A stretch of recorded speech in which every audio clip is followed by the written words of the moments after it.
छत्तीसगढ़ के आगे के रोड मैप को लेकर एक बहुत बड़ी अपडेट सामने आई है। हैदराबाद में छत्तीसगढ़ इन्वेस्टर्स कनेक्ट मीट कल आयोजित की जाएगी और इस इन्वेस्टर्स कनेक्ट मीट में सीएम साय शामिल होंगे। देश के कई उद्योगपति और इन्वेस्टर्स भी इसमें शामिल होने वाले हैं। छत्तीसगढ़ की नई उद्योग नीति की इसमें जानकारी साझा की जाएगी। उद्योगपतियों को उद्योग नीति की जानकारी देने वाले हैं मुख्यमंत्री। छत्तीसगढ़ में उद्योग लगाने के लिए उद्योगपतियों को आमंत्रित किया जाएगा। बड़ी खबर आपको बता रहे हैं, हैदराबाद में छत्तीसगढ़ इन्वेस्टर्स कनेक्ट मीट कल आयोजित होगी। इन्वेस्टर्स कनेक्ट मीट में सीएम साय शामिल होंगे और इन्वेस्टर्स कनेक्ट मीट जब आयोजित होती है तब ये माना जाता है कि अच्छा खासा निवेश और रोजगार सृजन वो प्रदेश में जरूर लाएगा।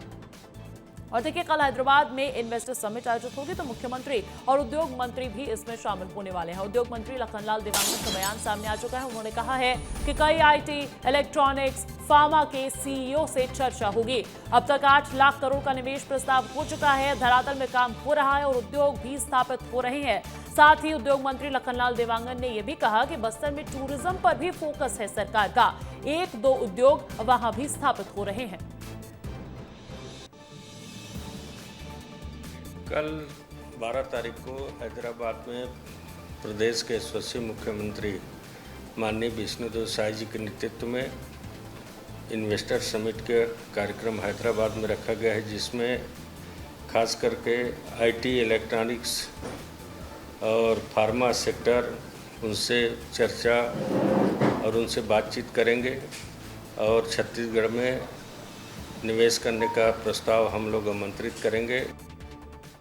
और अधिक जानकारी देने के लिए खोमन साहू रायपुर से मेरे साथ लाइव जुड़ चुके हैं। खोमन, क्या जानकारी मिल रही है इस इन्वेस्टर्स कनेक्ट मीट से जुड़ी हुई? कौन से ऐसे क्षेत्र हैं जिस पर फोकस रहेगा? और मुख्यमंत्री और उद्योग मंत्री के साथ और भी कई नेता होंगे जो जा रहे होंगे इसमें?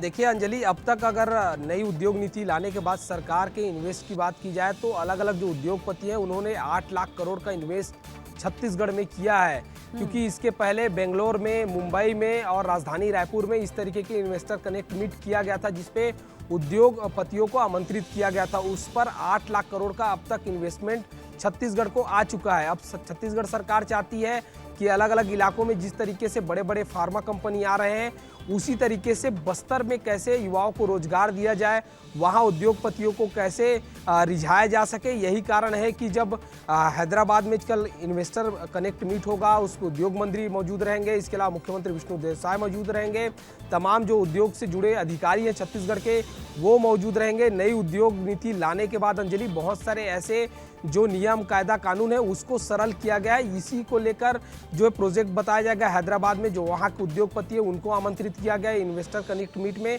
उद्योगपति जब वहाँ पहुँचेंगे तो क्या क्या फायदे होंगे छत्तीसगढ़ में अगर वो उद्योग लगाते हैं, उसकी सारी जानकारी उद्योग मंत्री और मुख्यमंत्री विष्णुदेव साय देते हुए नजर आएंगे। तो जब कल इन्वेस्टर कनेक्ट मीट होगा, उस पर किस तरीके से छत्तीसगढ़ को फायदा होगा, कितने उद्योगपति उद्योग लगाएंगे, ये देखने वाली बात होगी। बिल्कुल। और खोमन, इन्वेस्टर्स कनेक्ट मीट कल होगी, लेकिन आज मुख्यमंत्री दिल्ली में मौजूद है। प्रधानमंत्री से हो सकता है कि वो मुलाकात करें और एक विशेष पैकेज की मांग करें। हम बात बस्तर की अगर करें तो ये जो इन्वेस्टमेंट आ रहा है, निवेश आ रहा है, बस्तर के लिए कैसे फायदेमंद साबित हो सकता है, इसको अगर आप बता पाए तो।